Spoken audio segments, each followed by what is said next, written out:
Okay, back talking about rods again today. Apparently all cheap Chinese rods are not made equal. The other day I got these rods in. These were cheapo off of eBay, Maxpeed Racing. I've got a video up about those, talking about how they're machined off center. It's pretty obvious, I think, right here too.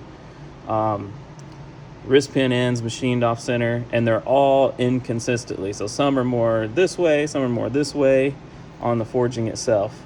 None of the rod bolts are in the same place. Like, these are machined in, some are in the right spot. You can kind of see they missed the mark when they drilled and tapped the rod bolt holes.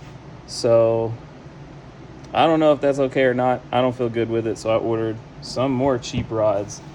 I ordered these directly from Maxpeed Racing because they were the cheapest. They were about $50 more than these. Still super cheap rods. These have ARP bolts, or at least they're supposed to be ARPs. Who knows what they really are? But they look a lot better. Like, they have a nicer finish.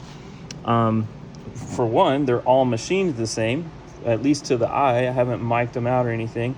To the eye, they all look machined the same. There's beveled edges on the big ends. They're consistent from side to side, top to bottom. And it turns out they're heavier. I already weighed them. So this cheap Chinese rod is like, these are like 655 grams, 655, 656. I measured them all. They all weigh the same, approximately, within a gram. 654. Now it's going to make me look like a liar. Yeah, 656. All right. So these Maxpeeding rods are 697.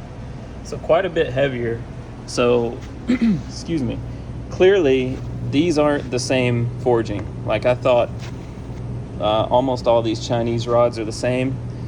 Now, I will say these, when you look closely at like Eagle and a lot of the other Chinese forged H-beams, these have like the same machining bed, so they look the same, and like they all claim to have these ARP bolts.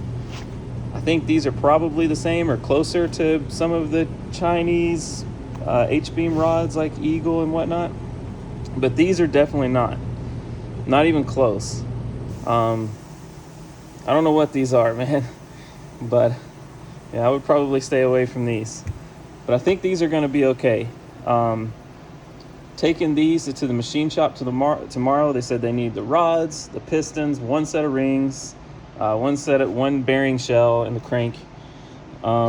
Interestingly, he told me to leave the crank sprocket on the crank if I can, so that's no problem. It's already on there. I did take it off, but I put it back on. So we'll see when I get them back what they say, what they think about. I'm sure they've probably seen these rods 1,000 times. I'm not the first person to bring them cheap rods, I'm sure. What I hope is they don't say these are junk and not, they said you got to get better stuff, because they don't want their name on it. So it's a pretty reputable, well-known shop, known for making great power on all sorts of engines. So we'll see what happens. I'll have an update in probably a week or so when I get it all back. Cool deal.